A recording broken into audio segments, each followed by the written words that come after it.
Je m'appelle Jeanne Lepers, je suis autrice, metteuse en scène et comédienne. Je viens présenter le spectacle Le Bon Fruit Mûr, tout son sang reflua dans son cœur au cabaret de curiosité.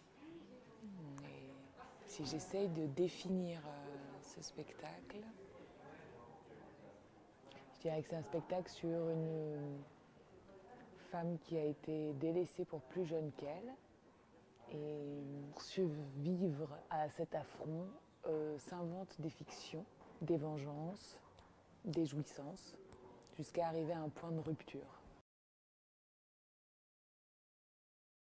Il y a à la base de ce spectacle une proposition de Nathalie Azoulay d'adapter une satire érotico-politique qu'elle a écrite qui s'appelle Juvenia, qui met en scène la rivalité entre les jeunes femmes et les femmes mûres sur le marché de l'amour.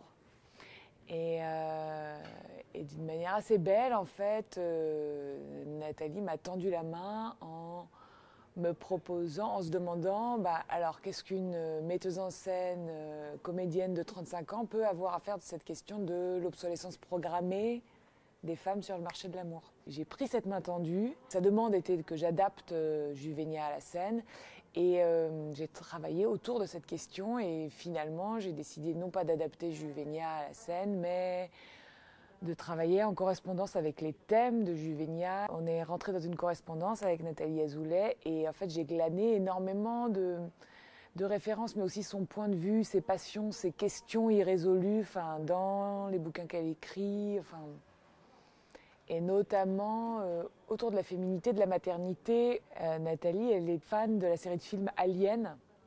Et en fait, autour de cette question-là, je ne sais pas très bien comment dire, mais de la féminité, du fait de vieillir et d'Alien, ça m'a semblé hyper intéressant pour le théâtre, c'est-à-dire un corps qui serait là, mais qui renfermerait un mystère en lui, comme quelque chose qui a besoin de sortir, mais qu'on ne veut pas laisser sortir, donc ce qui est globalement la définition du tabou.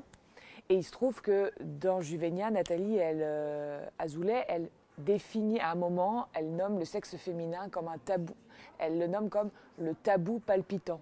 Avec la dramaturge Aurélie Renorn, c'est vraiment des termes qui nous ont guidés dans l'écriture de ce spectacle. Après, moi, j'ai mes marottes personnelles, je peux dire. Au niveau de l'écriture, Beckett me permet de comprendre ce qu'on vient faire sur une scène, et notamment Au les beaux jours.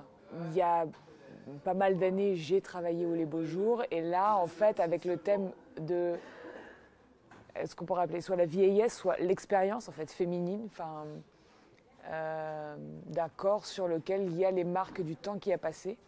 Et est-ce que on trouve ça grave? Est-ce qu'on trouve ça beau? Est-ce qu'on trouve ça séduisant?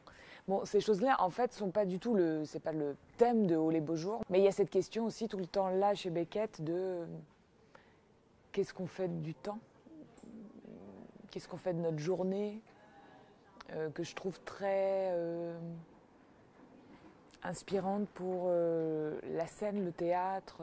Voilà. Et après, par rapport à ce thème-là, c'est pour cette pièce, en tout cas, je me suis vraiment aussi beaucoup plongée dans le travail de Cindy Sherman, puisque j'ai assez vite compris que j'allais faire un seul en scène, où j'allais moi-même me mettre en scène, et donc il y avait cette chose un peu scandaleuse de demander aux gens de me regarder pendant 1 heure.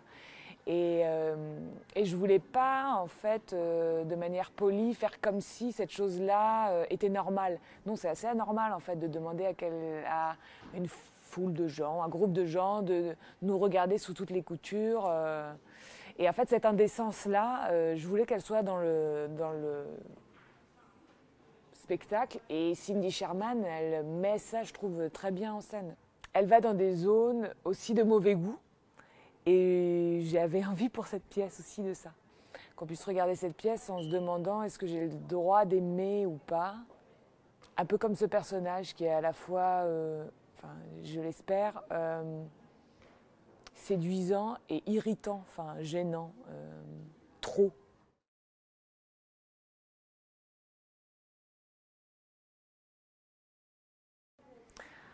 C'est plutôt une volonté personnelle de m'écouter. Je me suis pas mis un coup de pied au cul, genre allez, maintenant sors de tes gonds et tout. C'est pas ça, c'est plutôt quand on écrit, qu'on met en scène, enfin, et qu'on joue, laisser la place à ses désirs.